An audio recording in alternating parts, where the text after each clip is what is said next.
23ஆம் வசனத்தில் பாத்தீங்கன்னா, ஆண்டவருடைய நாமம் மகிமைப்படுவதாக. மத்தேயு 17ஆம் அதிகாரம் 23ஆம் வசனத்தில் அவர் தெளிவா ஒரு தீர்க்க தரிசனம் சொல்றாரு. ஏசப்பா உயிரோட இருக்கும் போதிலே தான் சொல்றாரு.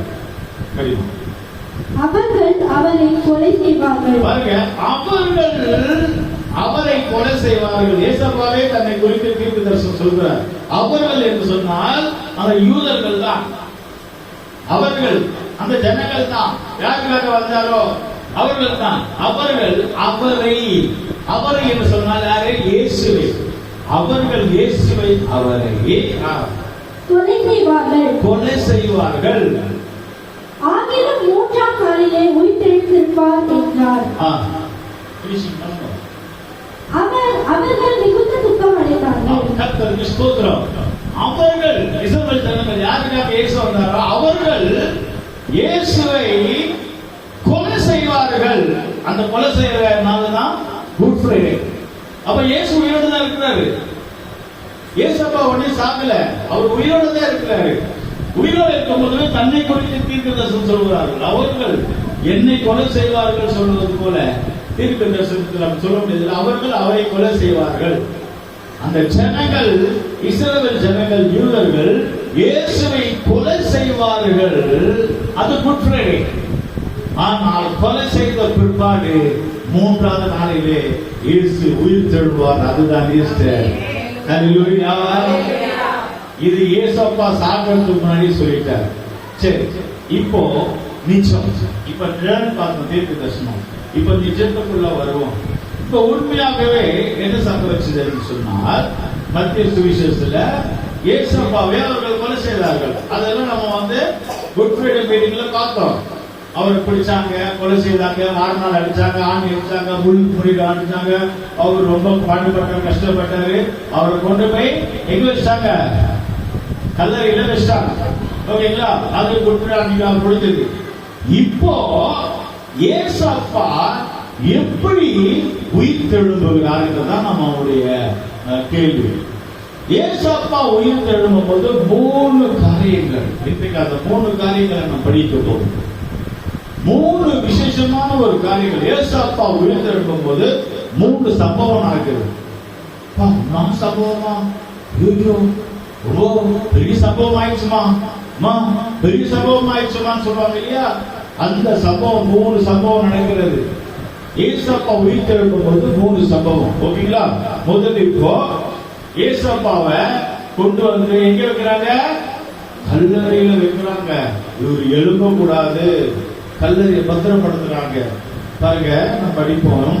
27ஆம் அதிகாரம், மத்தேயு 27ஆம் அதிகாரம் 66ஆம் வசனம் படிப்போம்.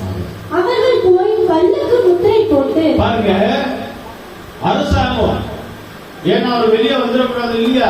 அவர் சொன்னார் இல்லையா 3 நாள்ல வெளியே வந்துருவானே. கொலை செய்தாங்க குட் ஃப்ரைடே. இப்போ ஈஸ்டர்ல வெளியே வந்துருவாரு. அப்ப அதனால அரசாங்கம் போய், கவர்மெண்ட் போய், அவர்கள் போய் அந்த கல்லறைக்கு அந்த கல்லை வைத்து பத்திரப்படுத்தினார்கள். படிமா. அவர்கள் போய் கல்லுக்கு முத்திரை போட்டு, இப்ப கல்லுக்கு முத்திரை போட்டாங்க, காவல் வைக்கிறாங்க, கல்லறையை பத்திரப்படுத்தினாங்க. கல்லறையை பத்திரப்படுத்தினாங்க. புரியுங்களா? இப்ப 3 காரியம். அவர் சொன்ன மாதிரியே உயிர் தெழுந்துருவாரு. அவர் சொன்ன மாதிரியே உயிர் தெழுந்துருவாரு. நமக்கு பெரிய கஷ்டம். அதனால கவர்மெண்ட், அரசாங்கம், யூதர்கள் கல்லறைய போய் பாருங்க, இருக்கிறாரா? Dead body. டெட் பாடி இருக்கிறாரு. அப்ப பெரிய கல்லறை நாங்க கல்ல வச்சு மூடுறாங்க. நம்ம இப்ப மண்ணு போட்டு போடுவோம், பெட்டி வச்சு. அப்படி இல்ல, அவர்கள் குகையா எடுத்துப்பாங்க. குகை, இந்த மாதிரி ஒரு ரூபாய் பெரிய குகை வாங்கி போச்சு, வாசல்ல ஒரு கல்லை வச்சிருவாங்க. அவ்வளவுதான். அப்பெல்லாம் அப்படிதான் பண்ணுவாங்க. ஒரு நாள் நீங்க அந்த கல்லு, நான் சொன்னாரு, அந்த கல்லு மகாபலிபுரத்துல இருக்கு. அந்த கல் இல்ல, அந்த மாதிரி கல்லு, ஒரு பெரிய கல், இந்த வீட்டு சைஸ் இருக்கும் கல்லு. இந்த வீட்டு சைஸ் கூட இருக்கும். அதுல பாத்தீங்கன்னா கொஞ்சமா தான் ஓடிட்டு இருக்கும், அப்படியே தூக்கிட்டு இருக்கும். ஆனா இது வரைக்கும் அந்த கல் அதே இடத்துல தான் இருக்கு. அது கல்லுனா யானை கூட குடிச்சு கட்டி இழுத்தாங்க. அந்த கல்ல வரல, யானை யாரு மேலே விழுந்து கொஞ்சம் தான் ஓடிட்டு இருக்கு. இழுத்தாலும் யானை உடைச்சு இழுத்தாலும் வரமாட்டேங்குது கல். அந்த மாதிரி ஒரு கல்லை இவங்க என்ன பண்ணாங்க, உருட்டி கொண்டு வந்து எங்க வச்சிட்டாங்க, கல்லறையில வச்சிட்டாங்க.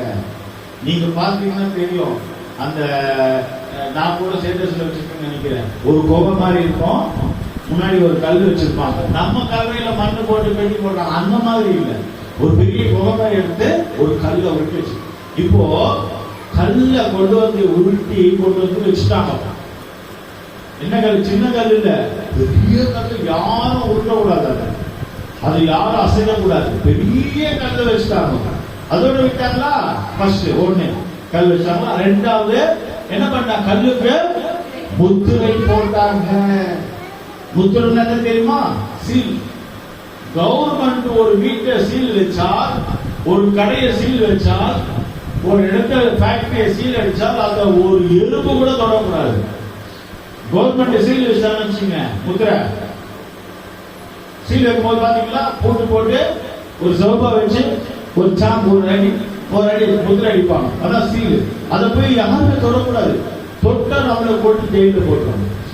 அது போல அந்த காலத்துல யூதர்கள் அரசாங்கம் ஒரு பெரிய அந்த கல்லை உருட்டி இப்போ முத்திரை போட்டாங்க, சீல் வச்சுட்டாங்க. சீல் வச்சுட்டா அந்த பக்கம் யாரும் போக கூடாது, அந்த சைடே போக கூடாது. ஓகேங்களா? இப்போ சீல் வச்சு அதோட விட்டாங்களா, கல்லையும் கொடுக்க முடியாது, கவர்மெண்ட் சீலும் வச்சிருச்சு, யாரும் போக முடியாது. இப்ப மூணாவது என்ன பண்றாங்க பாருங்க, காவலாளி இருக்கிறாங்க. காவலாளி போலீஸ்காரங்க தான், ராணுவம் போலீஸ் எல்லாம் இருக்கு, துப்பாக்கி ஏற்றி பிடிப்பாங்க பாருங்க, போர் சேவை. பைபிள் அவங்க போர் சேவை, அவங்களே போலீஸ் தான், போலீஸ் தான், துப்பாக்கி ஏற்றி பிடிப்பாங்கல்ல அந்த போலீஸ். இப்போ வந்து அவங்க என்ன பண்றாங்க, ஆயுதப்படம் துப்பாக்கி இருந்து, அப்போ துப்பாக்கி இருந்தாங்க, அந்த காவலாளியர்கள் இருந்தாங்க. இப்ப எத்தனை பேர் ஏசு வெளியே வரக்கூடாதுன்னு, ஒண்ணு கல்லு, ரெண்டு முத்திரை, மூணு காவலாளி. பாத்தீங்களா? அப்ப ஏசு வெளியே வரக்கூடாது. ஆனா இங்க சொன்னாரு, நாம அவர் மறித்து மூன்றாவது நாளில உயிர்த்து எழுதுவாங்க. அவர் எழுதக்கூடாது இல்லையா, அதான் பிரச்சனை. அவர் எழுந்தாருன்னா இந்தியா தேசம் ரட்சிக்கப்படும், லண்டன் ரட்சிக்கப்படும், அமெரிக்கா ரட்சிக்கப்படும், முழு உலகம் ரட்சிக்கப்பட்ட அண்ணாங்க சபைகளை உண்டாக்கிடுவாங்க பெரியது. அதனால ஏசு அத்தோட அப்படியே அமைதி காலி பண்ணிடணும் பிளான். ஆனால் என்ன சம்பவிச்சது, வெளியே வரக்கூடாது வச்சாங்க. என்னது இப்ப நீங்க சொல்லுங்க, என்னென்ன வச்சாங்க, வெளிய கல்லு, முத்திரை, காவலாளி, மூணு. இந்த மூணு எதை காட்டுது தெரியுமா, அதான் மூணு அனுபவத்தை நான் சொன்னேன், மூணு சம்பவம். இந்த மூணு எதை காட்டுதுன்னு சொன்னால், அந்த கல்லு பெரிய கல் என்பது மாம்ச பாவம். என்னது, மாமிச பாவம். இந்த பெரிய கல் என்னது, மாமிச பாவம், அசுத்தம். சொல்றாங்க விபச்சார பேசுற பாவம், ஐயா கொள்ளாத பாவி. இந்த கல்லு இயேசுவை மூடிக்கொண்டிருக்கிறது. அது என்னது, மாம்சம், மாம்சத்தின் பிசாசு இயேசுவை மூடிக்கொண்டிருக்கிறது. அவர் வெளியே வரக்கூடாது. ஆனால் இயேசப்பா வெளியே வராது என்று நான் சொல்லுவேன். இந்த மாம்சத்தின் பிசாசை, கல்லை அவர் அரட்டி விரட்டி எகிட்டு தேவதூதன் எடுப்பான். அந்த அப்படி சொல்றேன், இந்த மாம்ச பிசாசை அவர் ஜெயம் பண்ணவராய் இன்றைக்கு உயிர் எழுப்புகிறார். அப்போ இந்த மாம்ச பிசாசு நம்மளை வாழ விடாது, நம்மளை வளர விடாது, நம்மளை ஊழியம் செய்ய விடாது, ஆவியை நம்ப விடாது, அந்நிய பாஷை பேச முடியாது, பசுத்தமா ஜீவிக்க விடாது. நீங்க கொஞ்சம் முன்னாடி போனீங்கன்னா அவ உங்களை வந்து அமுக்குவான். யாரு, மாம்ச பிசாசு. அதுதான் கண்களின் இச்சை, மாம்சத்தின் இச்சை, ஜீவனின் பெருமை, டிவியில பாக்குறது, மொபைல்ல பாக்குறது, இதெல்லாம் நம்மளை போட்டு அமைக்கிட்டே இருப்பான். இந்த வாலிபர்கள் அமைக்கிறத புடி போத கெஞ்சா என்ன ஆன்சர், இன்னொரு என்னன்னா ஆன்சர் சொல்றாங்க, பிரிண்டர் ஆன்சர், பிரிண்டர் ஆன்சர் சொல்றாங்க, என்னென்னவோ சொல்றாங்க. அதெல்லாம் போட்டு எப்பொழுதும் அப்படியே வாலிபர்கள் மயக்கத்தில் இருக்காங்க, போதையில இருக்காங்க. இதெல்லாம் அழுத்தி வச்சிருக்கிறது. இந்த மாம்சம் இயேசு அழிக்கிறது. ஆனா இயேசு அழுத்த முடியல, அதான் முடிய வச்சேன். சரி, எப்படி இது சொல்ல முடியும்? கல்லு மாம்சம், கல்லு பாவம் எப்படி சொல்ல முடியும்? கல்லு மாம்சம் விசாசம். நம்ம வேதத்துக்குள்ள போகும்போது ஒரு பேய் பிடிச்ச ஒரு வாலிப கல்லறையில் இருந்தான் இல்லையா? ஒரு பேய் பிடிச்ச, அசுத்தாவி பிடிச்ச ஒரு வாலிப கல்லறையில் இருந்தான். அவன் என்ன செய்தான்னா, கல்லை எடுத்து தன் சரீரத்தை குத்தி கொண்டான். அவன் கல் எடுத்து தன் சரீரத்தை காயப்படுத்தி கொண்டு, அதனால்தான் பைத்தியக்காரன் கல்லத்தி கழிப்பான். பார்த்திருக்கீங்களா? கையில இருக்கிற கல்லத்தி கழிப்பான் பைத்தியக்காரன். அப்படி அர்த்தம் என்ன? அந்த கல்லுனாலே காயப்படுத்துகிறார்கள். அப்ப இந்த கல்லு மாம்சத்தை காட்டுகிறது. மாம்சத்தினாலே தன் சிந்தையை, தன் எண்ணங்களை, தன் சரீரத்தை காயப்படுத்திக் கொள்கிறார்கள். அதனால்தான் சிந்தையில் இருக்கிற மாம்சத்தை, எண்ணங்கள் இருக்கிற மாம்சத்தை சுத்தம் செய்ய முடியாதான் குட் ஃப்ரைடே இயேசு முள்முடிய சுமந்தார். இயேசு ஏன் முள்முடிய சுமந்தார்? நம்முடைய தலை சுத்தமா இருக்கணும். நம்முடைய தலையில இருக்கிற அசுத்தங்கள் எதுவும் வரக்கூடாது. சிந்த எண்ணங்கள் பரிசுத்தமா இருக்கணும். இயேசு முள்முடிய சுமந்தார். அவர் முள்ளுமையினால தலையில் அடித்தது காயம், நம்முடைய சிந்தை எண்ணம் பரிசுத்தமா இருக்கிறதுக்காக தான். அந்த அசுத்தாவி பிடிச்சவன் அந்த கல்லை எடுத்து தன்னை குத்தி கொண்டு வந்தான். வஸ்திரம் கூட போடவில்லை. அவன் வஸ்திரம் கூட போடவில்லை. நிர்வாணமா இருக்கிறான். குதிரான். அப்படி அர்த்தம் பாருங்க. இந்த கல் பாவத்தை காட்டுகிறது. ஒவ்வொருவரையும் நீங்கள் பரிசுத்தமாய் வாழக்கூடாது. நீங்க ஆண்டவருக்காக ஜீவிக்க கூடாது.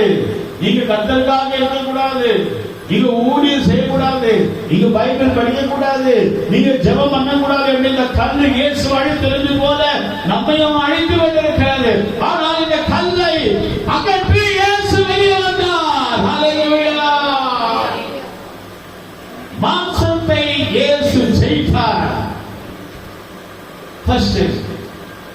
இரண்டாவது, அந்த கல்லு யாரும் தொடக்கூடாதுன்னு சொல்லி அந்த கல்லுக்கு என்ன பண்ணாங்க? முத்திரை போட்டாங்க. அது யார் போட்டது? ரோட்ல போறவர்கள் யார் போட்டது?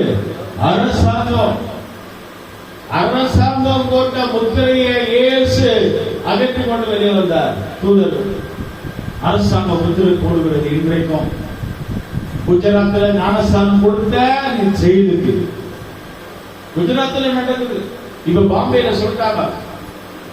பாம்பேல ஞானஸ்தானம் யாராவது கொடுத்தீங்கன்னா, சிஸ்டர் ஊர்ல யாராவது ஞானஸ்தானம் கொடுத்தா அந்த பாஸ்டரை கண்டுபிடிச்சானா ஜெயில். யார் கொடுப்போம்? நீங்களாம் ஞானஸ்தானம் எடுத்துறீங்க. லக்கு அரசாங்கம் கொண்டு வருது. அரசாங்கம் சட்ட திட்டங்களை கொண்டு வருது. அரசாங்கம் மாத்தி கொண்டு வருது. இப்படிதான் இருக்கணும், அப்படிதான் இருக்கணும். இன்னும் கொஞ்ச நாள்ல நீங்க வெள்ளை ட்ரெஸ் எல்லாம் போடக்கூடாது, எல்லாரும் காக்கி ட்ரெஸ் தான் போடணும்னா என்ன பண்ண முடியும்? ஒண்ணுமே பண்ண முடியாது. அரசாங்கம் மாத்தி கொண்டிருக்கிறது. அரசாங்கம் மாத்துகிறது. உலகம் ஞாயிற்றுக்கிழமை வேலை வச்சிடறாங்க. அதை பண்ணு, இதை பண்ணு, இதை செய், அதை செய். சில நேரங்கள்ல இப்போ அரசாங்கம் ஓகே, இங்கெல்லாம் ஓகே, தமிழ்நாட்டுல பிரச்சனை இல்லை. ஆனா நிறைய இடங்கள்ல நார்த் இந்தியாவில இது மாதிரி ஆராதனை கிடையாது. தேர்மாவளத்து இந்த மாதிரி ஆராதனை கிடையாது. மைக் வைக்க கூடாது, ஸ்பீக்கர் வைக்க கூடாது. இதெல்லாம் பெரிய பிரச்சனை. கதவு சாத்தி கொண்டு ஆராதனை பண்ணணும். எல்லாரும் உள்ளுக்குள்ள உட்காந்து ஆராதனை பண்ணணும். இன்றைக்கு நம்ம ஆண்டவர் இந்த உலகத்தினுடைய முத்திரையை உடைத்து நமக்கு ஃப்ரீடம் கொடுத்திருக்கிறார். தேவனை ஆராதிக்க கைகளை கட்டி அந்த நாமத்தை மகிமைப்படுத்துகிறோம். உலகத்தினுடைய முத்திரையே இயேசு உடை தெரிந்தே வெளியே வந்தார். அதான் ஈஸ்டர். அப்போ அரசாங்கம் உலகம், உலக ஆசைக்கு நம்ம போகக்கூடாது. பிரியமானவர்களே, உலகம் இயேசு மாம்சத்தை ஜெயித்தார். இப்ப என்னத்தை ஜெயித்தார்? முத்திரை. உலகத்தை ஜெயித்தார். அப்ப உலகம்னா என்ன? உலக ஆசை. உலக ஆசைனா என்ன? பூ வச்சுக்கணும், பொட்டு வச்சுக்கணும், மேக்கப் பண்ணிக்கணும், மை விட்டுக்கணும், கொலுசு போட்டுக்கணும், வேற என்னென்னோ பண்ணணும், ட்ரெஸ் எல்லாம் சின்ன சின்னதா போட்டுக்கணும், என்னென்னோ பண்ணணும். அதெல்லாம் உலகத்துல இருக்கிறவங்க பண்ணட்டும். நமக்கு அது யாரும் பண்ணிட்டு போட்டுங்க. சினிமா நடிகர் பண்றாங்க. எந்த சினிமா நடிகர் வீட்டில் சமாதானம் இருக்கிறாங்க? பெரிய பெரிய நடிகர் சொல்றாங்க, பெரிய பெரிய ஸ்டார் சொல்றாங்க, அப்ப வீட்டிலே குடும்பத்துல பிரச்சனை. எந்த சினிமா நடிகர் வீட்டுல சமாதானம் இருக்கா நீங்க சொல்லுங்க. இப்ப இருக்கிற சினிமா நடிகர் எல்லாரும் யோசிச்சு எல்லாரும் சொல்லுங்க. எந்த நடிகர், ஒரு நடிகர் இல்ல, எந்த நடிகர் வீட்லயும் சமாதானம் இல்லை. ஏன்னா அவன் ட்ரெஸ் எல்லாம் இல்லாம தான் சுத்துறான். அதனால அவனுக்கு சமாதானம் இல்ல. கர்த்தருக்கு ஸ்தோத்திரம். உலக பிரகாரமா நம்ம ஜீவிக்கணும்னு ஆசைப்படக்கூடாது. இன்றைக்கு செத்தா நம்ம எங்க போகிறோம்? இன்றைக்கு செத்தா நம்ம எங்க போகிறோம்? உலக பிரகாரமா நம்ம எந்த ஆசை நம்ம படக்கூடாது. கர்த்தர் நம்மளை உயர்த்துவார். நல்ல ட்ரெஸ் பண்ணுங்க, நல்ல நீட்டா ட்ரெஸ் பண்ணுங்க, அதெல்லாம் தப்பு இல்ல. நல்ல வசதியா இருங்க, நல்லா சாப்பிடுங்க, நல்ல வண்டி வாங்குங்க, நல்ல மொபைல் வச்சுங்க, நல்லா செலவு பண்ணுங்க, கடன் வாங்காம செலவு பண்ணுங்க, நல்லா இருக்கு, சந்தோஷமா இருக்கு, அதெல்லாம் தப்பே கிடையாது. உலக பிரகாரமான காரியங்கள் நம்ம செய்யக்கூடாது. அவங்க செய்யறாங்க, நாம செய்யக்கூடாது. செய்யணும். உலக வேஷம் நமக்கு வேண்டாம். சர்ச்சைக்கு வரும்போது நம்ம ஒரு மாதிரி, சர்ச்சை விட்டு வெளியே போகும்போது ஒரு வேஷம், அந்த வேஷம் நமக்கு வேண்டாம். ஏசப்பா உலக வேஷத்தை ஜெயித்தார் இல்லையா? அவர் எவ்வளவு அழகா இருந்தாரு, எவ்வளவு அழகா இருந்தார் இல்லையா? ஆனாலும் உலகத்தை அந்த முத்திரையை உடைந்து ஏசப்பா ஜெயித்தார் இல்லையா? நாமும் மாம்சத்தையும் உலகத்தையும் ஜெயிக்கணும். ரெண்டு. ஓகேங்களா? டைம் ஆனாலும் சொல்லுவோம். மூன்றாவது என்னது? மூன்றாவது என்னது? காவல்காரர்கள். காவல்காரர்கள் தந்தை புரட்டி வரும்போது காவல்காரர்கள் கீழே விழுந்தார்கள். இந்த காவல்காரர்கள் 2 பேரும் உட்காந்துருக்கோம். யார் தெரியுமா? கனவுல போலீஸ்காரங்களையும், கனவுல இந்த மாதிரி யாரையாவது பார்த்தாரு என்ன தெரியும்? பிசாசு. ஓகேங்களா? இந்த காவல்காரர்கள் யாரு? பிசாசு. இப்ப இருக்கிற போலீஸை நான் சொல்லல, பொதுவா அப்ப இருக்கிற அந்த டைம்ல காவல்காரர்கள் பிசாசு. கல்லை புரட்டி இயேசு உயிர்த்தெழும் போது அவர்கள் கீழே விழுந்தார்கள். அப்போ இயேசு பிசாசை ஜெயித்தார். இயேசுக்கு வந்தாலே பிசாசு கீழே விழுந்துவான். அவன் விழுந்து போனான் பாருங்க.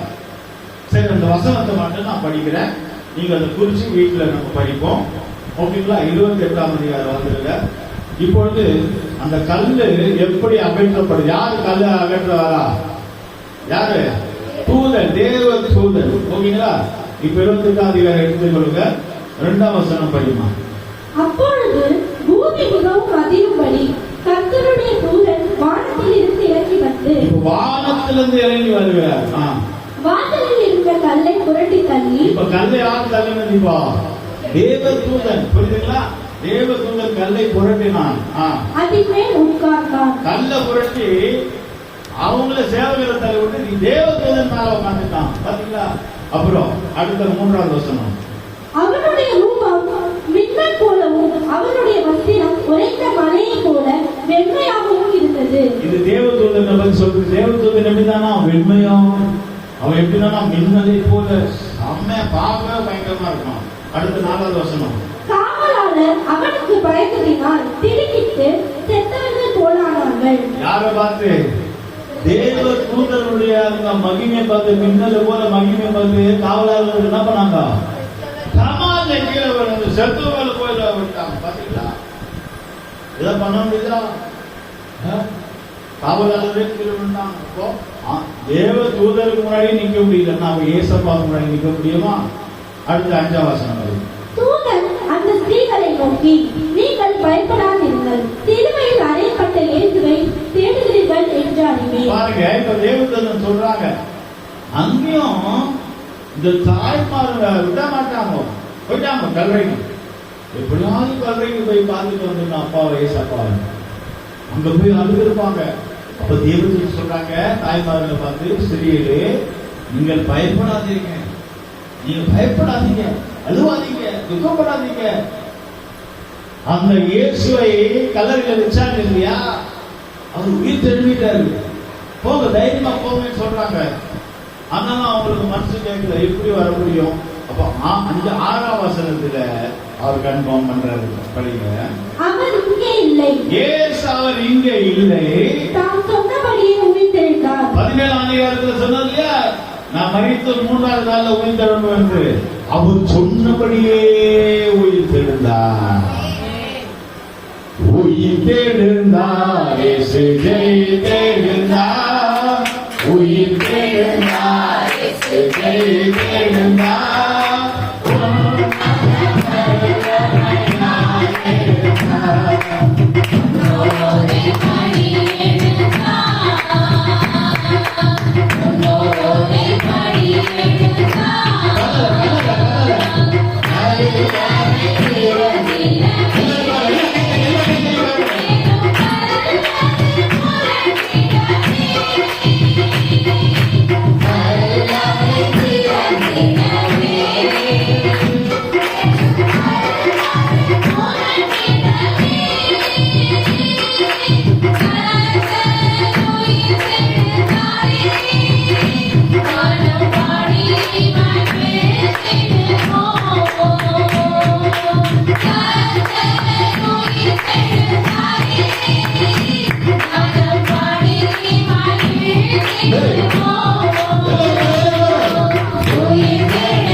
அல்லேலூயா. இங்க சொன்னது போல கர்த்தர் சொன்னபடியே அவர் உயிர்த்தெழுந்தார். அந்த குகையில கல்லறையில யாரும் இல்லை, வந்து பாருங்க. தூதர்கள் சொல்ல வந்து பாருங்க, வந்து பாருங்க சொல்ல யாரும் இல்லை. அப்ப இயேசு அவர் உயிர்த்தெழும் போது 3 சம்பவம் நடந்துச்சு. ஒரு சம்பவம் கல் புரட்டப்பட்டது. 2வது சம்பவம் முத்திரை உடைக்கப்பட்டது. 3வது சம்பவம் காவலாளர்கள் கீழே விழுந்தார்கள், செத்தவர்களை. இந்த 3 பேரும் சம்பவம் நடந்துச்சு. இந்த 3 எதை காட்டுகிறது? கல் எதை காட்டுது? மாம்ச பாவத்தை. இயேசு பாவத்தை ஜெயித்தார். 2வது முத்திரை, உலகம். இயேசு உலகத்தை ஜெயித்தார். இதோ உலகத்தின் அதிபதி வரா, என்கிட்ட ஒண்ணும் இல்லை சொல்லிட்டார். இப்போ இயேசு மாம்சத்தையும் உலகத்தையும் 3வது சேவகர் காவல்காரர்கள் கீழே விழுந்தார். பிசாசு. 3வது பிசாசு. பிசாசு கீழே விழுந்தான், முத்திரை உடைக்கப்பட்டது, கல் புறப்பட்டது, அகற்றப்பட்டது. அப்ப இயேசு உயிர்த்தெழும்பும் போது நல்லா பதித்துக் கொள்ள வேண்டும் மனசுக்குள்ள. இயேசு உயிர்த்தெழும்பும் போது கல் அகற்றப்பட்டது, முத்திரை உடைக்கப்பட்டது, காவலாளர் கீழே விழுந்தான். அப்ப இயேசு 3த்தையும் சமம் பண்ணி ஜெயிச்சு வர்றாரு.